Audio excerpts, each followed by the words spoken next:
Good morning is good morning where I am, but it might be in the afternoon where you are. Let me get my Instagram started. Good morning where I'm located, wherever you may be, depending on the time of day. This is the G Spot Experience with your girl, Germaine. And this is another coffee break. So, on this coffee break, I'm drinking my smoothie. And please grab your coffee, grab your tea, your water, your juice, your smoothie, whatever it is you're drinking.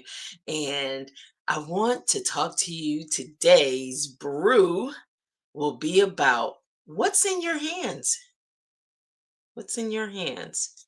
So, you know how we do. Take a pause and let's pour in a purpose. So, um, let's get into this, and more will join. And I'm gonna get better about publicizing this. But you know what? For me, is just for the moment. Sometimes, like I said before, I don't even know what the topic is gonna be until it's about that time. Because there's always things to reach back into and for from just based on life experiences. So today we're gonna talk about what's in your hands. So I do have notes because I'm a note taker. So you'll see me referring, my eyes may shift from the audience, but I am going to be referring to my notes that's right next to me, okay? So good morning to Neria. Thanks for being here, being supportive like you are. And so, can you hear me? I want to make sure because she did enlighten me one message that was getting so good to me. She was like, I cannot hear you. But I think my sound and everything is good. All right, let's get into this message. So what's in your hands? Um, let's talk about it. Hi, Lynn. Thank you so much for hearing me. We're going to get into the message today, the coffee brew today. What's in your hands? I want you to think about that. But let me help you with a few things that may help you along the way to have you look at things from a different viewpoint, perspective, however you may see it. All right. So, what's in your hands? So many of us are waiting on a sign, waiting on the right time, waiting for resources, approval, or a miracle to fall from the sky, right? But what if I told you everything you need to take the next step is already in your hands? Is that something you can agree with?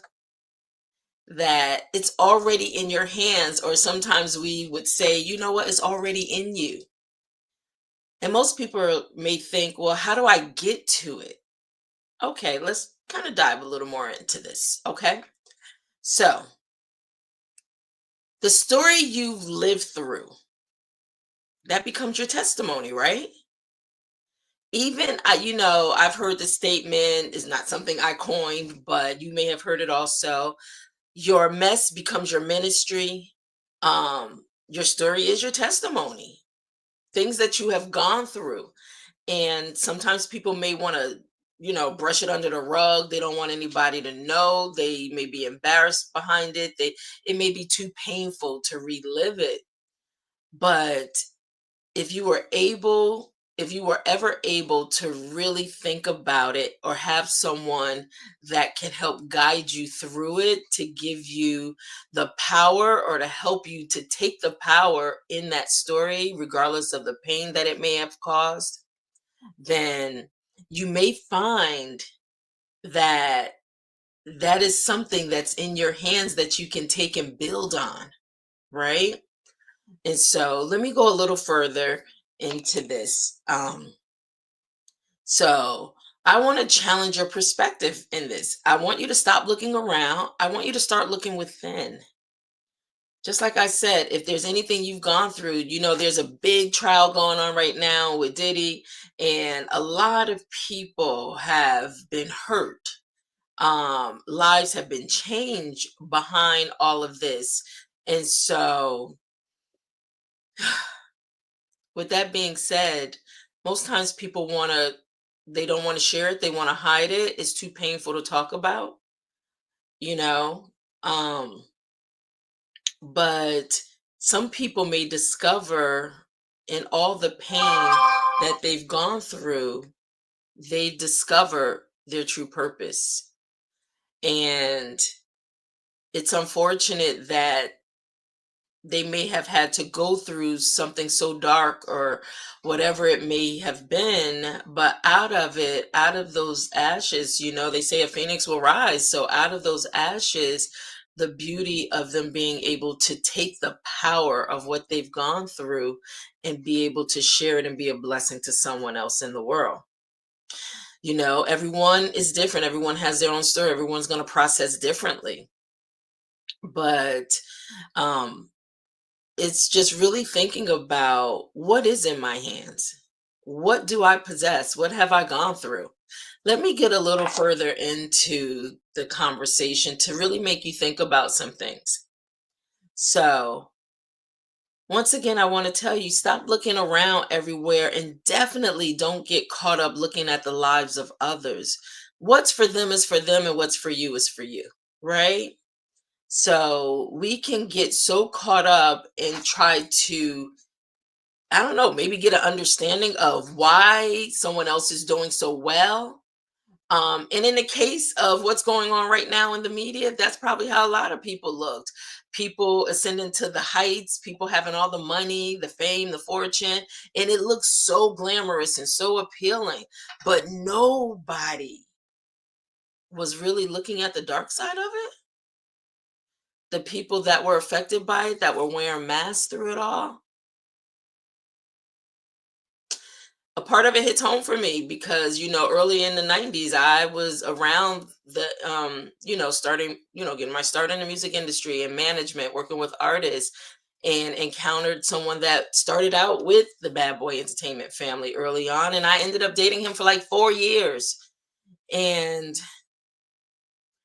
back then I didn't know. I guess I was really naive. I'm going to talk a little bit about it, but not so much. But I guess I was a little naive in everything, and um, for me, it was an opportunity to be in a space to learn, to learn, and that's exactly what I did. Took the knowledge being around it, but still an innocence about being in that space of everything happening, working with artists. And so for me, I started discovering that I was always tied to one story and helping to, see something start in seed form and help it just grow, grow, grow, grow to become.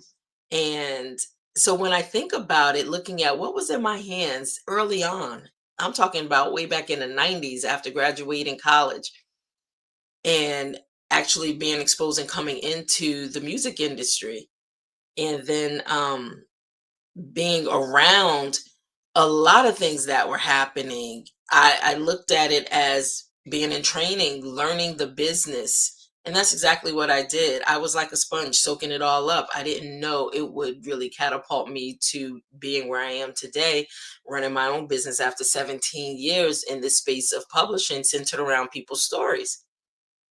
And so, um, you never know what someone is going through. And so, even being, I said, I was talking with somebody that actually came up in that era also, and I was having a conversation with them. And I said, sometimes you could be in the midst of the fire, not even realizing you in the fire. And I can't tell you enough how God will keep you covered, keep smoke off you. And I mean, God, you know? But I don't know, I got some knowledge of some things that had transpired that I was totally, I didn't see it. I sensed some things, and now I think back hindsight, like, oh, that's what was happening. I my heart my heart just went out because you never know where someone is and what they're dealing with. But the thing is, and I don't know why I'm going in this direction, is still, we're still dealing with what's in your hands, right? And stop looking around at other people. Stop looking around at other things that are happening around you and really just look within yourself. And that's how I got to this, is because it may look glamorous, it may look like where you want to go, what you want to do, and this is what how I want to be, but until you walk in a person's shoes, you never know really what someone is dealing with. So I say all this to say, what's for you is for you. So look within self, and let God be the orchestrator of what is for you to be assigned to manage, to birth, whatever that may be. So let me just back up. Let me go back into this because whew, I'm going to take a deep breath. All right. So let me get back into starting by looking within you. You don't need a million followers to make an impact. You don't. You don't need a big bank account to start building. I built my publishing company.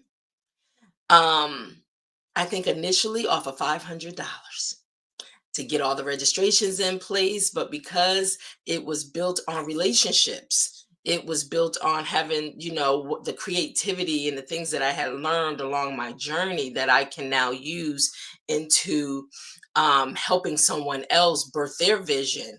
It was all these things. So you don't need a big bank account to get started. You need an idea. And let me tell you what else you need. You don't need a perfect plan either. Um, you just need a willing heart and a little faith. That's what you need. A willing heart and a little faith. And that's what I did. So when I think back, even my transitioning from the entertainment industry, which has been over 20 plus years, but coming out of the industry, most people don't know how to pivot or transition, like what's going to be my next step. And it wasn't easy because I actually just got to the point, and I know it was God pulling on my heartstrings. I just got to the point that I just said, it's time for me to go. And at the height of it all, people thought I was crazy. Why would you leave all that? Why would, you were right there. You were in the midst of it all. Why would you leave it all? Um, I don't know. God had another plan for me. He had more for me. And you know what? When I had to say goodbye, it wasn't easy, but it was time. And then even enticed to come back over the years, people want you to come back. And I started thinking about it. I even spoke to my pastor about it. How would you feel? I have an opportunity to go back into the music industry. How would you feel about, and he said, it's not so, and I'm not going to speak for what he said. I'm trying to remember exactly what he said, but he gave me, the blessings to say, you're prepared if you go back into it to be a light for people to follow out from it. And so, but when I went and I started looking back at it, I don't know, something in me was like, this is not for me. It's not it. And I didn't go back. So I don't know why I'm led to just go in this direction. It's still tied to what's in your hands, and the point. And so in the course of me being in the industry, like I said, I'm a sponge. I soak up information. I'm a master asker. I ask questions. And so that became my education, my schooling. Being in positions, being able to learn from within, on the job training, right? But in the process of it, I had started doing research on the publishing industry from a literary standpoint because I was already working in the music publishing side of the business with authors, I mean, with the artists and their songwriting and their royalties and knowing their splits and their rights. So I was really getting solid on the job training. But 10 years prior to me actually starting my publishing company, I had did all the research. I had really looked into it to see. And then one day you wake up and you're in it. One day I woke up and whatever, those things that was in my hands that was being cultivated in this space, I was getting my education for what was my next step that I was getting ready to pivot into. And that was starting, and I didn't just start my publishing business. I was still working with a gospel artist at this time. And I tried it out on him. So I had the opportunity. We established an imprint and I tried my hand at publishing and published a series of books for that artist. And then I stood, I said, okay, but it didn't just happen overnight. It was the seeds were being watered, and I'm going to talk a little bit about that. The seeds were being watered, and so at that time, I stepped out and started Hope of Vision Publishing. Hope of Vision Publishing, the God given name. The name was given to me by God. I know that on a journey. That's a story for another day. But it's all been orchestrated, and it's been truly it's been God's assignment for my life. And it's been incredible. So far, 17 years independent, it's been incredible, all through referrals and over 500, almost 600 titles today. It's been an incredible journey, and the people I've met along the way, and so I say all that because I was discovering also what was in my hands, and then like it took a willing heart and a little bit of faith, and here we are today. But let me get back into this, because remember the story when God asked Moses what was in his hands. It was just a staff. He thought it was just a staff, but the same staff parted seas, bought water from a rock, and shifted nations. But we think it's just this, but God sees it as more than all of this, right? So, what if your just is the beginning of your miracle? Think about it. How would God see it? Not so much how do you see it, how does He see it? So, when I think about the journey that I had to go to gain the knowledge, the insight, the know how, it's not just publishing people's stories. I'm not going to minimize it by just taking someone's story. But when you think about it, stories transcend through time. Stories can shape a nation, a culture. I mean, even today, when you think about stories from the past and how it's helped us to become who we are today, the power in one story, that's not something lightly.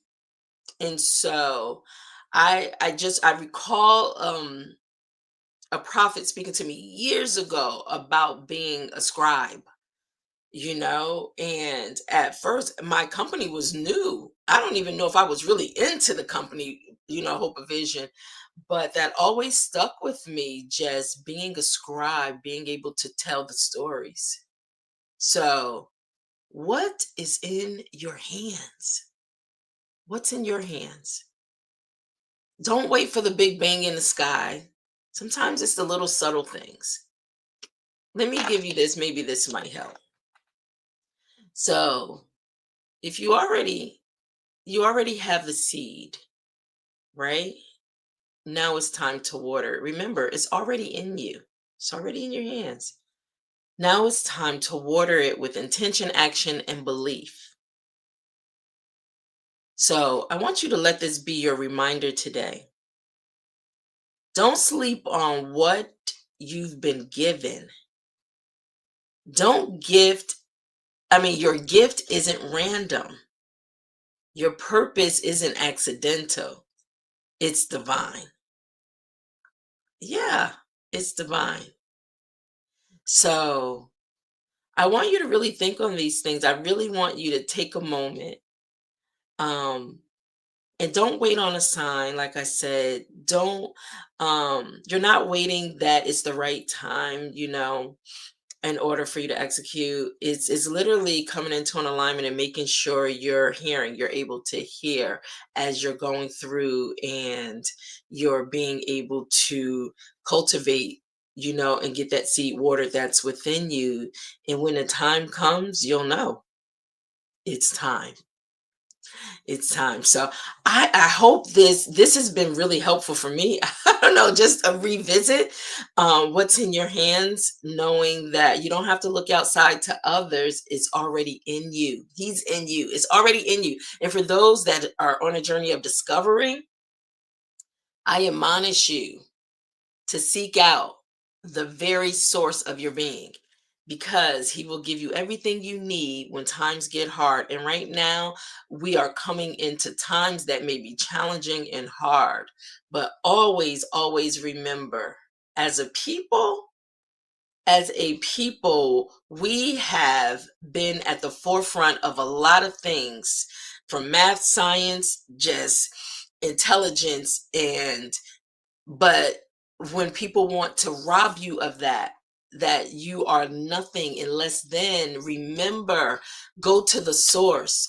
You are far greater than what you can ever even imagine. And what is in your hands, and what the abilities to build this, help build a country, help establish foundations. Let no one tell you that you're nothing and less than, because you are greater than you can ever even imagine, especially when you're plugged into the source of all being, right? There is nothing that you cannot do.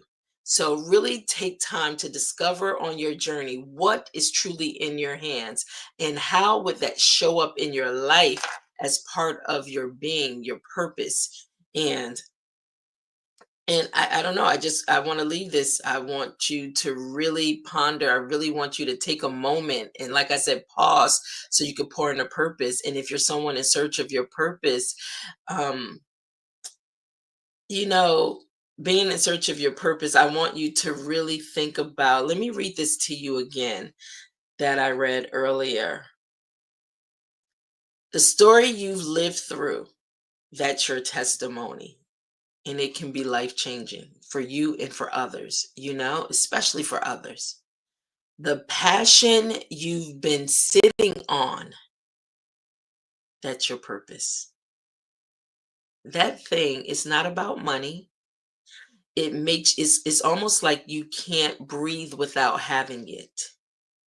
You're overjoyed and excited. You don't have to be pushed to do it. It just is. Find that in you. All right. And don't compare it to somebody else's. It's not about somebody else, it's about you. Remember, what's for them is for them, what's for you is for you. The gift you keep hiding, that's your seed. All right. This is what I want to do, because thank you for all the comments. Thank you so much. So let me just share a few if I can. And I know we're running a little over our 15-minute spot, but Tenaria says, I have learned to turn my pain into purpose, into her books. Absolutely. And she's getting ready to launch her 10th book. And that has been her story. And the one thing she didn't put in here, she takes women on the journey with her through her Awesome Women on the Move um, movement, being able to allow other women to share in their stories as well, and have an opportunity for the world to engage in it. So thank you for that. Um, But on this note, thank you so much for chiming in. I hope you're able to take something away from this. So I just want to say, you already have the seed. Now it's time to water it with intention, action, and belief. So don't sleep on what you have been given. Your gift isn't random. Your purpose isn't accidental. It's divine. So, what I need you to do is just sip slow, see clarity, use what's in your hands, and watch God multiply it. Thank you so much for tuning in to the G Spot Experience. It's been food for me. I'm always the first partaker, right? It's been food for me, but thank you so much. And you know what? I'll see you tomorrow. Have a great day. Talk to you soon. Bye.